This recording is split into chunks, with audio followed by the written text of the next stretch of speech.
Good morning. Thank you for joining us today. My name is Tracy Watts. I'm the Director of the Office of Community Development, Local Government Assistance.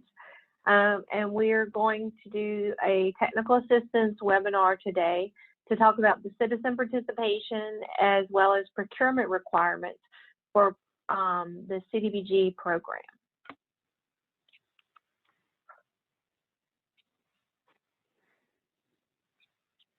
I'm going to share my screen so you can see the presentation.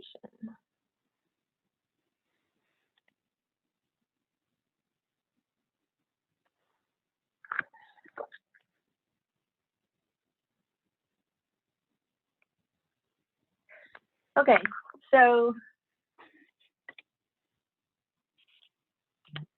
today we're going to talk about citizen participation requirements, acceptable methods of administration for implementation of projects, as well as the procurement of professional services when you're using CDBG funds. Some general information about the presentation. The webinar is being recorded and will be posted on our website. And you can enter questions into the chat box. Those questions that can be answered today will be answered, and those that cannot, we will follow up. So if you enter a question in the chat box, please put your email address there in case we need to follow up with you later.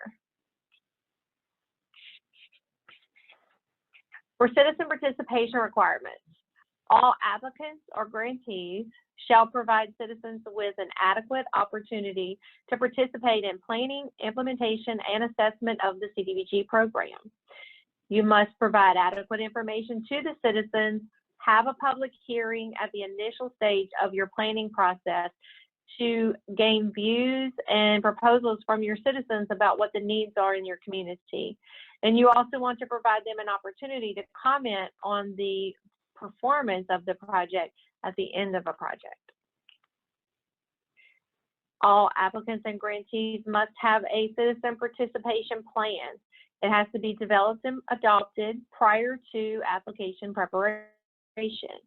If you have not adopted the citizen participation plan prior to your public hearing, then you can make it available at the first public hearing and adopt it at that time.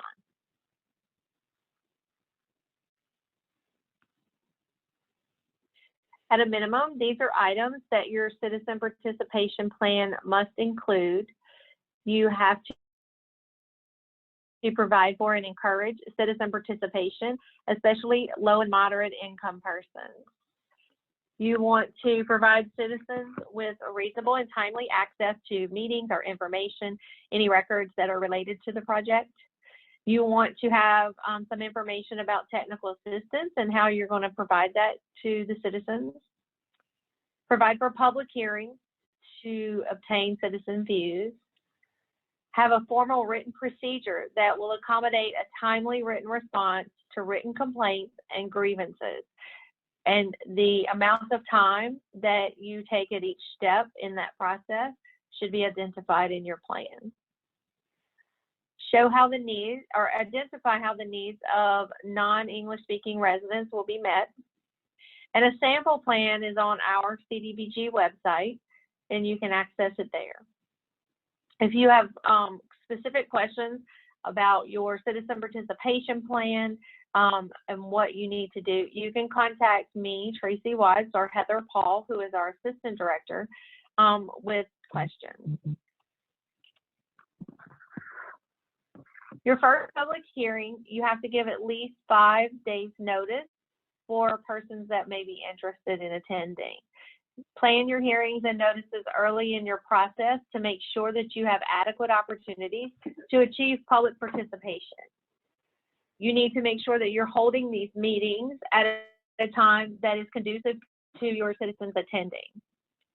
You must provide accommodations for handicapped and non-English speaking persons. Encourage citizens with an emphasis on low and moderate income persons to participate and submit their views. Due to the pandemic, there are some allowances in the federal regulations for us to address the public health emergency. emergency. While the public health emergency is in place, all state and local mandates should be followed for meetings and gatherings. Virtual meetings are encouraged. Remember that you have to establish a method for allowing your citizens to ask questions and provide comments.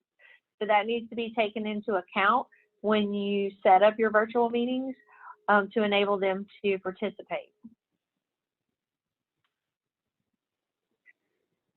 Your first public notice that you'll advertise regarding your public hearing, you must include these items: the amount of funds available for proposed community development, the range of activities that may be undertaken, including the estimated amount proposed to be used for activities that will benefit persons of low and moderate income, the plans of the applicant for minimizing displacement of persons as a result of the activities assisted with such funds, and the benefits to be provided by persons actually displaced as a result of these activities.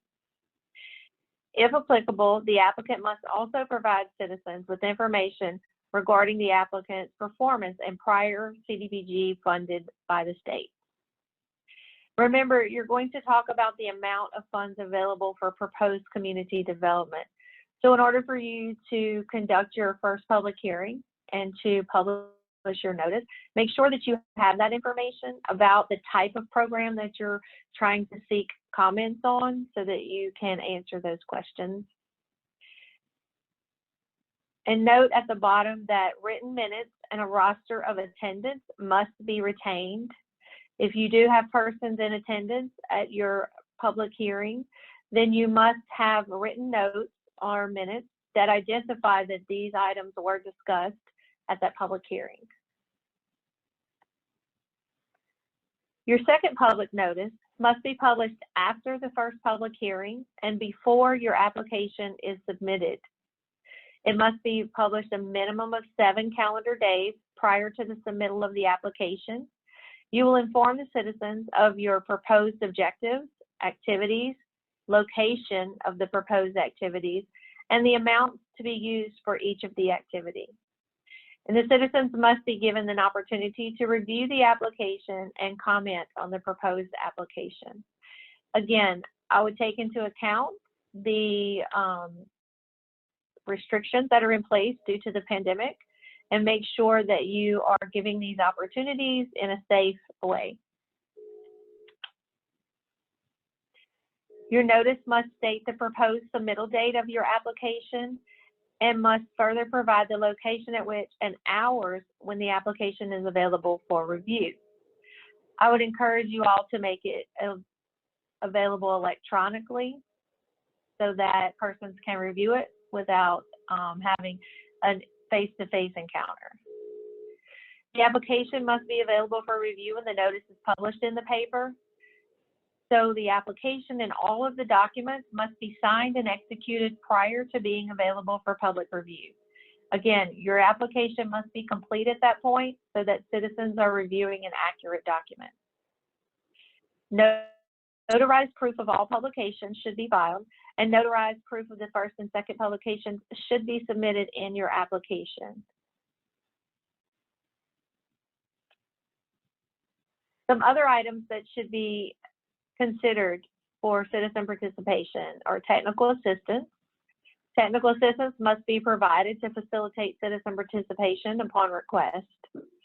You must have a section that addresses amendments.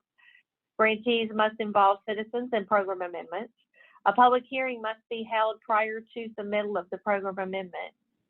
Minutes and roster must be included with your amendment request. The only exception to requiring a public hearing is if you are eliminating acquisition from a project, and we would not require a public hearing. For a performance hearing, obtain citizen views and respond to questions that are relative to the program performance. After your construction is completed is when you will hold the performance hearing, and a copy of the notice of minutes will be required with your closeout documents if you have a funded project. So again, if you have any questions, you can submit them in the chat and we will answer them as we can. Remember to include your email address in case we need to follow up at a later time. Now I'm going to turn the presentation over to William Hall. He is a financial analyst in our office, and he's going to be talking to you about the procurement. Okay. There are 3 ways to do administration under the regulations. You can use your grantees employee, the local government's employees. You can use a local public agency like the planning district, or you can procure a contractor. This presentation is only going to talk about contractors. Okay, next slide. So, in procurement, there are 4 items that have to be documented. The method of procurement that's used, the contract type that's used, the process to select the contractor, and the contract prices. Next. So 6 years ago, when the federal government reissued the uniform administrative requirements, they added this section to the procurement section, which basically to eliminate the unfair competitive advantage that might be gained. Next slide. It prohibits any contractors who participated in the development of specifications or work, statement of work, invitations or bids, or request for proposals cannot compete in the procurement. So first step is to determine what task you need to hire as far as your grant is concerned. Next. Okay, so to find the tasks that are to be pertinent to the CDBG program, go to our website for the application forms page. Next. Then scroll down and you'll find links to 2 spreadsheets, one for engineers and one for the administrative cost reasonableness form. You'll also find a more elaborate view of the procurement procedures that we're not going to cover in this presentation. Okay, next. So when you get to the administrative cost spreadsheet, you will find the major tasks that are involved in a CDBG program. And on the right-hand side, you'll see a place for the applicant, the applicant, to perform, and then those items that the consultant needs, that you'll need a consultant to perform. Next. So under each program task, major program task, you'll find several areas of tasks that you will look at to determine whether you could do this or you need a consultant to do this. So first go through and identify the task that you can perform as a grantee, and then mark the ones that you'll need a consultant for. Next. And the reason you have to go through this is under the cost allowability rules, you're not automatically entitled to hire a consultant to do everything if you can do it yourself. So these 2 questions here will be part of the audit checklist, determine whether the consultant is really necessary or not. Next. And the engineer, there's a separate engineering checklist that doesn't have those questions about, because typically you're not going to have an engineer in your employment to perform. You're going to have to hire an outside consultant. So they'll have a separate cost spreadsheet that they have to fill out. Next. Okay, the second step, issuing a solicitation. Once you've developed a list of tasks that you need a consultant for, you'll add that, you'll put that in your solicitation. Next. The next step, to determine appropriate procurement method. There are several procurement methods which you can see in the procedures publication. Next. But for professional services, there are two aspects that that you have to consider in order to select the method of procurement. Typically, professional services, the work ethic isn't as defined as it is for like a construction project. And secondly, you won't make your selection solely on the basis of cost. You will add qualitative considerations as well. Next. So because of those two aspects, the competitive proposal method is the method that you'll use to select a program consultant.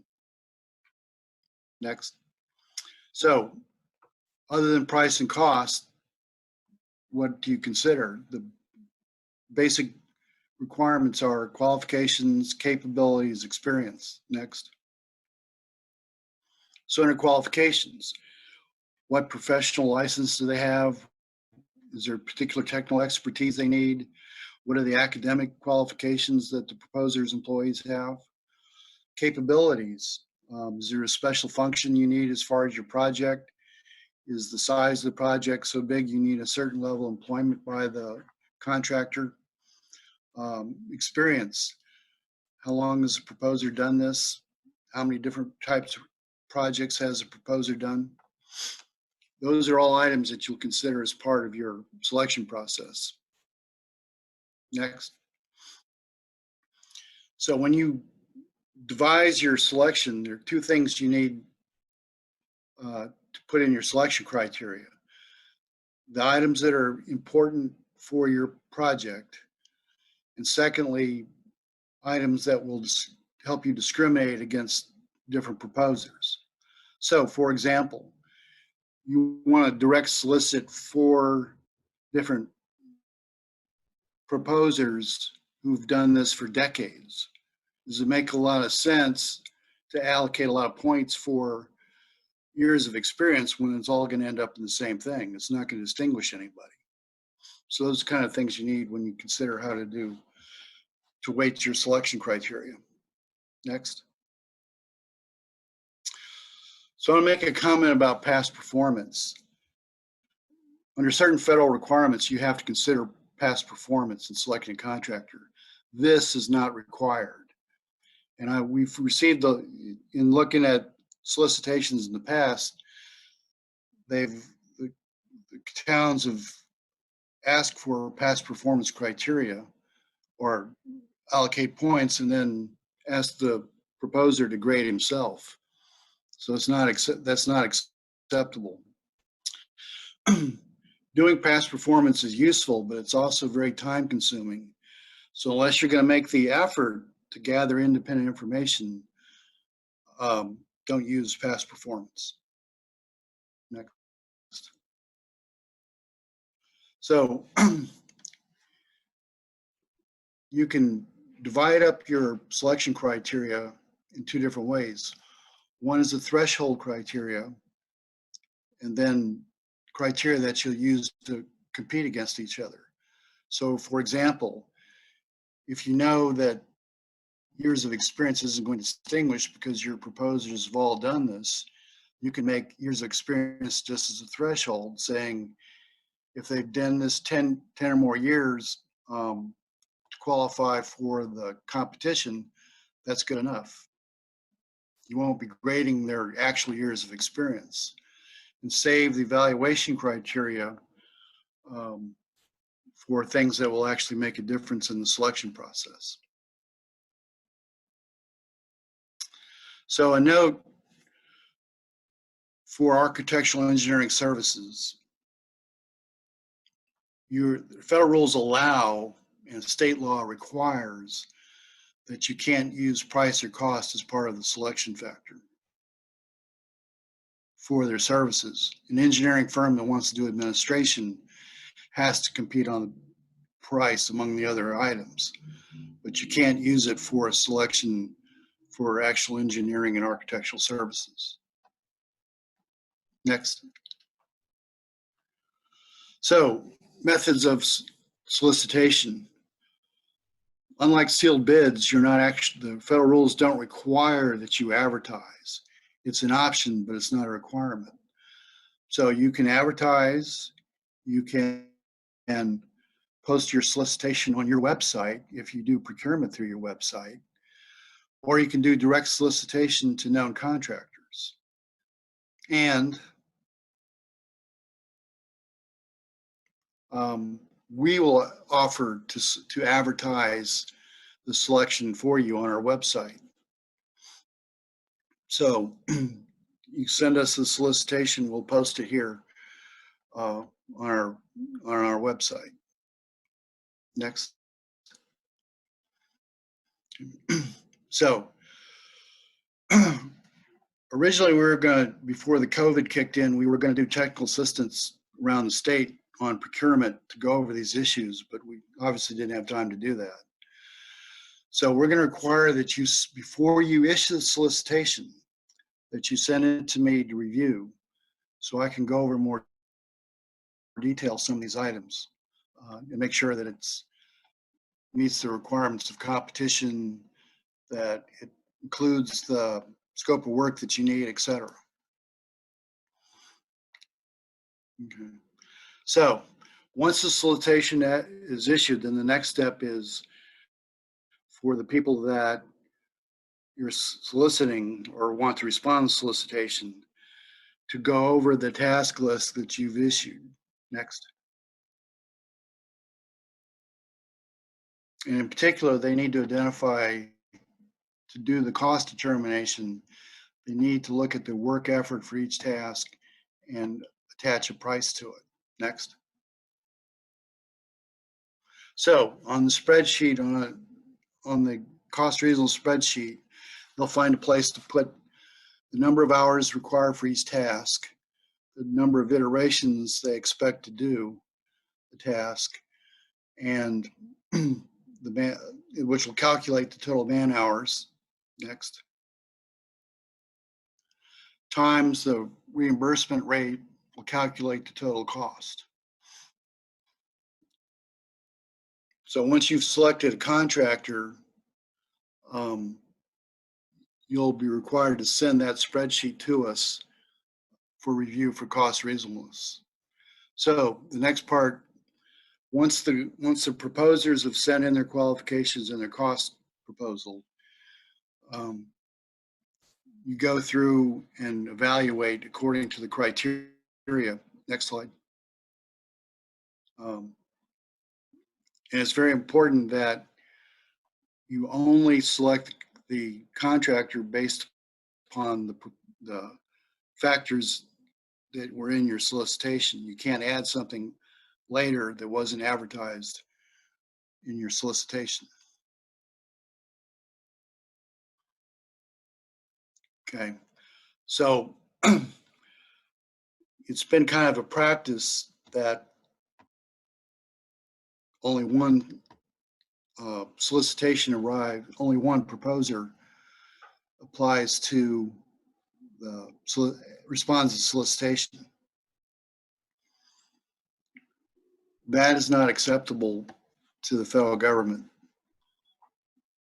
So if you only get one response, then we're going to require that you solicit again to get more than one response. Next.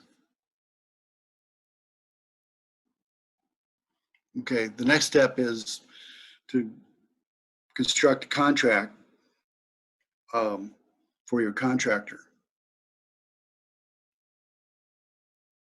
Next. So that involves determining the appropriate type of contract among the choices. For this type of project, next.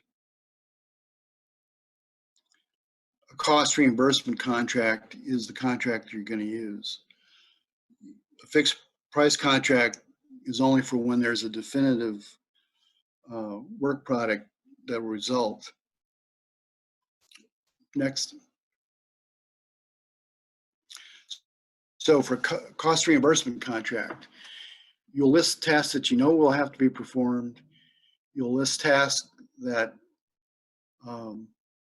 probably have to be performed and tasks that you might possibly, so that you have a budget that can pay in case you need all those requirements. So for example, If you get a contractor who's done, a construction contractor who's done lots of federal projects, is very familiar with the Davis-Bacon Act, then you're probably not going to have a lot of issues with labor interviews and documentation. But if you have a contractor who's never done this before, is not familiar with the payroll requirements, the interview requirements, your administrative effort is going to require a lot more work, and you need to have the ability to pay for that extra work. But you don't know that, you can't predict that as part of your solicitation. You just have to have a price contingency to pay for in case it occurs. Next. So in a cost reimbursement contract, you ultimately will only pay for the tasks that are actually performed. And the tasks that you have a budget for but aren't performed, you don't pay. So they won't get the total amount of the contract, typically, only the part that they've earned. But you want to make sure that you have enough money to cover the contingencies. Next. Okay. The federal requirements require that you price your contract or price the services appropriately. So in the procedures, you'll see a longer description of the types of prices. Next. But your basic four prices are lump sum, unit price, billable hours, and reimbursable cost. A lump sum price, when you do one item for a fixed price, where all of the cost components are summed in one price, you can bill it just for the accomplishment of that one item. A unit price is lump sum done several times. The same task is performed at the same cost. It's just done, you price it individually and pay the number of units that were performed. Billable hours are typical for professional services. So the overhead cost, other reimbursable items, travel, et cetera, are all rolled up into the billable hour price. If you have a professional service that requires a lot of cost components, like maybe hiring an outside vendor for something, then reimbursable costs include the billable hours of the professional service plus the additional cost in rendering the service. Typically, billable hours is what you'll use for professional services. Next. Okay, performance. You'll have a contract that specifies the task. Next. And when that task is performed and they invoice for it, there's certain requirements that have to be on invoices to pay the task. So the cost breakdown will have the estimated time to perform a task, the rate of compensation for performing the task, and that's to be supported by evidence of the services that are rendered. So for example, next. So on your cost breakdown, here's the breakdown of the time of effort, the time required to perform the task, and the rate of compensation, which will give you the total price for the task performed. And it will match the contract item that tells you what the task performed is. So for example, under labor, you have to do on-site interviews. That's the task, and there's a projected price for performing the task. Next. So on your invoice, you will identify the cost components that were needed to carry out the task. Next. Or you can do it as a unit price if the contractor feels comfortable with performing the same task over performs the same task repeatedly, and it's comfortable with the cost effort needed, that's the same, that he's willing to take the risk to bill it at a single price, that's optional too, as long as the cost breakdown shows us how they arrived at the unit price. Next.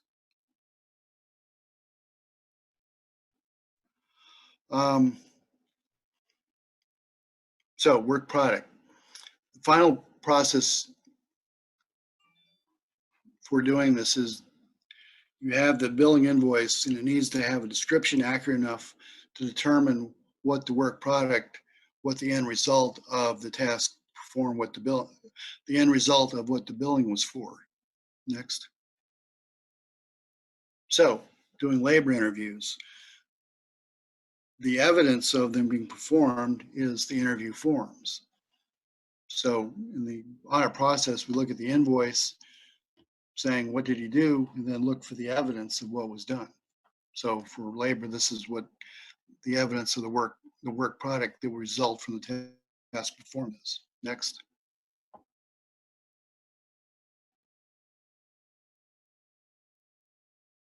So that's how we'd verify that the tasks are performed and the costs are reasonable. Next. And that's when if they're subject to a federal audit, this is the audit checklist item that they're going to go by. Billings and the work product are sufficient to determine that the cost was reasonable.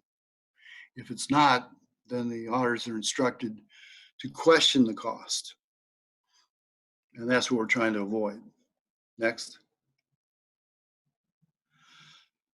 So for the other two items for administration, your employees doing the task, or if the planning district is doing the task, these are the cost principle requirements that they're going to have to meet. They're not subject to the same they're not subject to procurement at all, but there are cost documentation requirements. And these are three of the typical federal cost principles that you have to comply with. Next.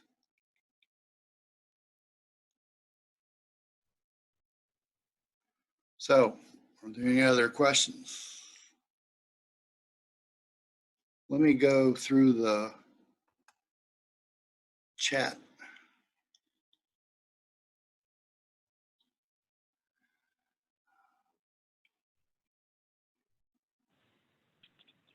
So while we look at the chat, I just want to reiterate to all of you that we do have a Facebook page. We do put out reminders and notifications about programs and trainings that we offer.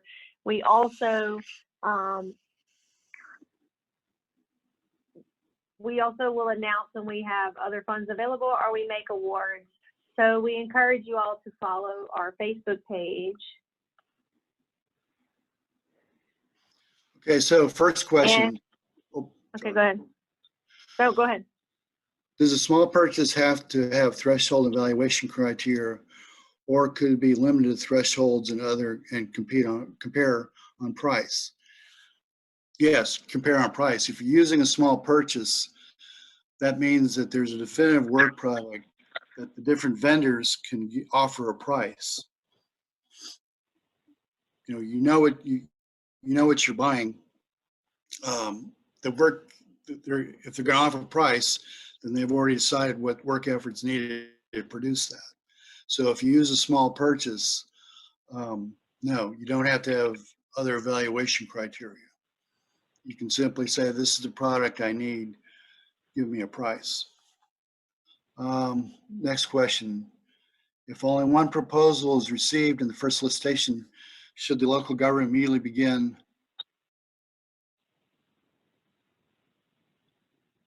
the second solicitation, or will OCD need to review and give approval to begin the second solicitation? Yeah, we need, if you inform us that you only got one and we've seen the solicitation, we're going to ask about how did you solicit it. You may have to broaden your solicitation. If you advertise and you get a result, then you might want to do direct solicitation and advertise a second time. But yes, if you only get one, then contemplate doing it soon after a second time.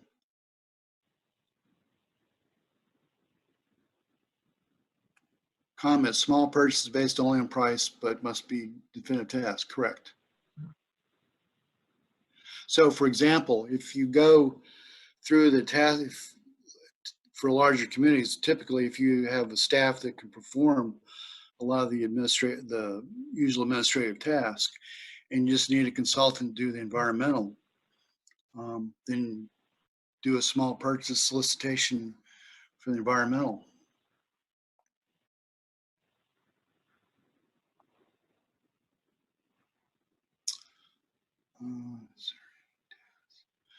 William, there's a question in the Q&A. If a city pays for a grant consultant or engineering services, are the federal procurement requirements required? No.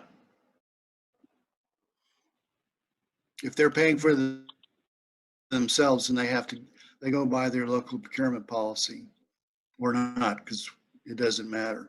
No.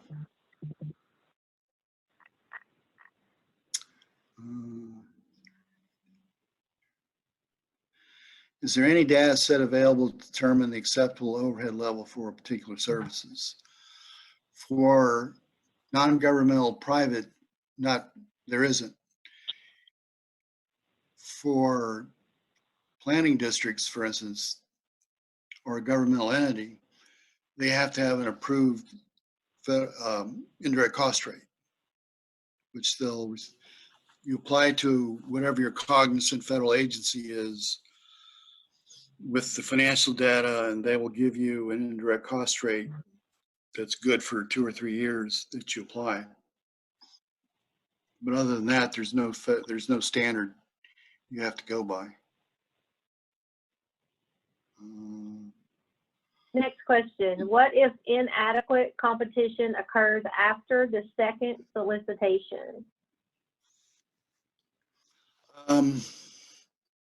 Well, if we're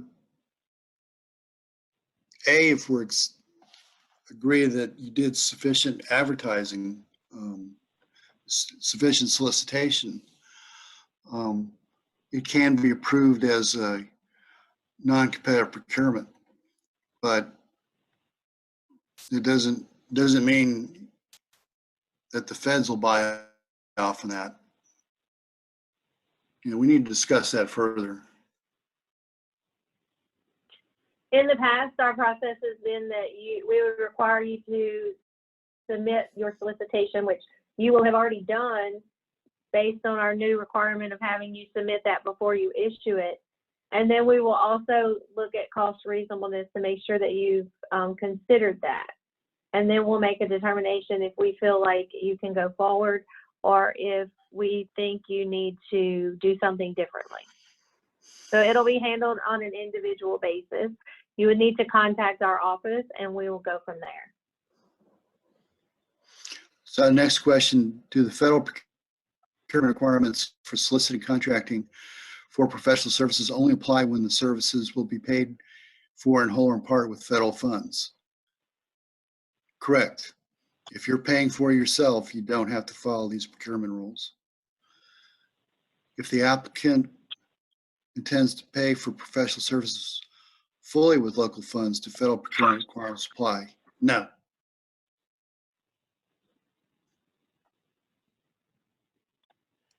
Okay, next question. What percentage of CDBG funds are used for engineering and admin or selection of services? I'm not sure I understand that question. Yeah. If you're talking about what percentage of CDBG funds is allowed, each of our programs under the LCDBG program and as well as the CV program that we're just opening up now, has different requirements for administration and engineering. So you would need to look at the specific program to see what's allowed under that program. All of our amounts that we give are ceiling amounts. So as William explained the procedure where you would identify tasks that needed to be completed, and effort to determine the cost of completing the task. You would still need to do all of those things. Again, the amounts that we give you are ceiling amounts. And typically for engineers, and the state does this, they apply a percentage of the construction cost, but the federal rules prohibit that. You can't use percent of construction cost to determine a price, which is why we need the cost detail for the engineers, even though I know that's been the typical practice, but you're going to require to document, to substantiate the cost input. You just can't go by a percent of the construction costs. Next question. Are there restrictions against the same firm providing engineering and some aspects of the administrative and or grants management tasks? They have to be, well, because you have to use price and cost for admin, and you can't use it for engineering services, then they have to be procured separately in a separate competition. So as long as you go through that, the same firm could do both, but they'll have to be billed separately, contracted for separately. And we encourage you to do the solicitations at the same time so that there's no crossover.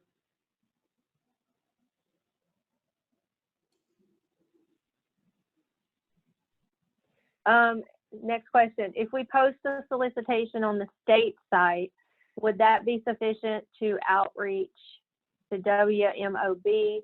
Does the site push out to that group? That answer is no. If you post it on our site, it is strictly there for persons to go and see. We last year created this on our website to make it available for interested firms all over the state to be able to see what's being offered. You would still need to do your other outreach, and we're only using this as another option for solicitation to encourage as much participation as possible.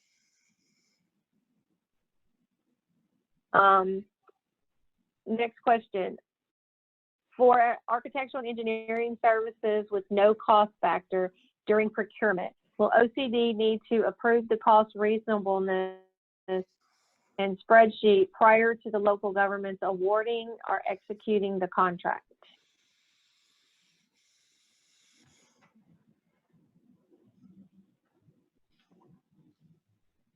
Yeah, I'm just.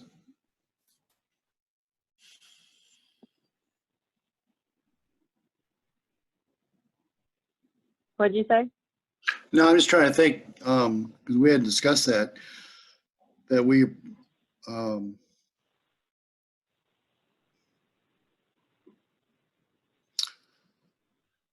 well, I don't know, do we want to take the time to do that? I mean, I have no problem with that. I mean, if we feel that it's necessary, then we need to ask them to do it. I mean, we only want to make sure it's done as far as, and that it includes all the factors it needs to include. I would say that yes, we would like for you to send us the cost reasonableness so that we can be assured that it was done. If we review your solicitation prior to you going out, then we have already covered that part and we shouldn't have a problem with the solicitation and the selection criteria. But at least if we have you send us the cost reasonableness, then we can assure that that was done and we won't have a problem later.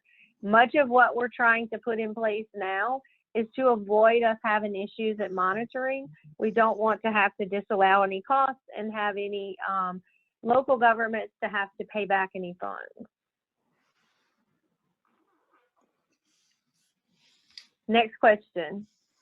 If an applicant wants to ensure local procurement policies and procedures comply with federal procurement requirements,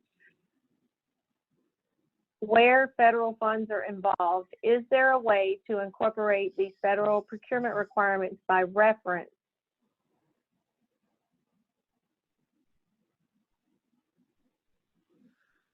So are you just asking for the reference to the procurement requirements? I'm not sure. Those are in William's presentation. It is into CFR Part 200. If you have questions about whether or not your procurement policy contains everything that it needs, please feel free to reach out to William by email. He can review things for you and provide you some feedback to make sure that it covers everything it needs to cover. And I've included his email address here so that you can reach out to him. It's william.hall@la.gov. I mean, generally, most procurement policies cover all the same topics. I will say that for contract types and types of prices, those are federal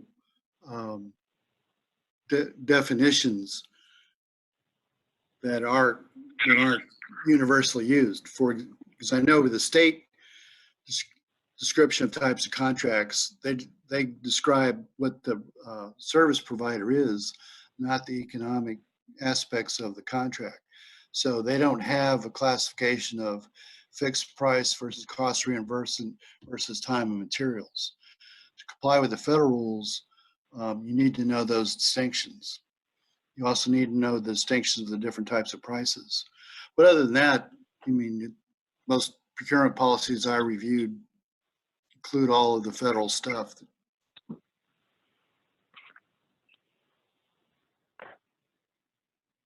I think we've addressed all of the questions. Oh, we have a question about an application deadline.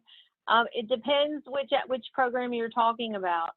We have various programs that we run under LCDBG. We just issued a NOFA for HVAC improvements to publicly owned facilities using CDBG CARES money. That is a first come, first serve program. There is a webinar that is posted on our website that you can watch from Tuesday if you're interested in that. You would just need to look at the different programs to determine if there is a deadline, when it is, and what you need to do. There's another question that was entered, follow up to a last question. Can the locals award the contract subject to OCD review and approval so the selection isn't delayed? The procurements are usually scheduled so a selection can be made by the council shortly after the deadline to submit proposals. And that answer is yes, as long as you make sure that that language is in there, that it is subject to our review and approval.